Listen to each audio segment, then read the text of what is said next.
I love you मम्मा। हमारी अपनी माओ से मोहब्बत सिर्फ स्टेटस की हद तक रह चुकी है। या तो हम स्टेटस लगा देते हैं या तो हम स्टोरी अपलोड कर देते हैं कि आई लव यू मम्मा, मुझे आपसे बहुत मोहब्बत है।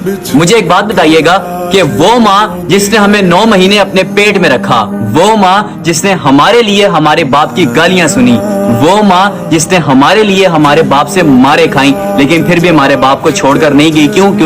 उसकी वजह हम लोग थे।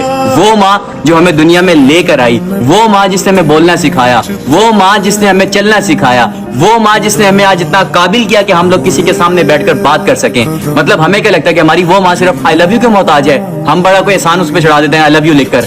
कभी अपनी माँ के पास बैठे हो आज तक? कभी अपनी माँ से पूछे कि यार तुझको टेंशन है?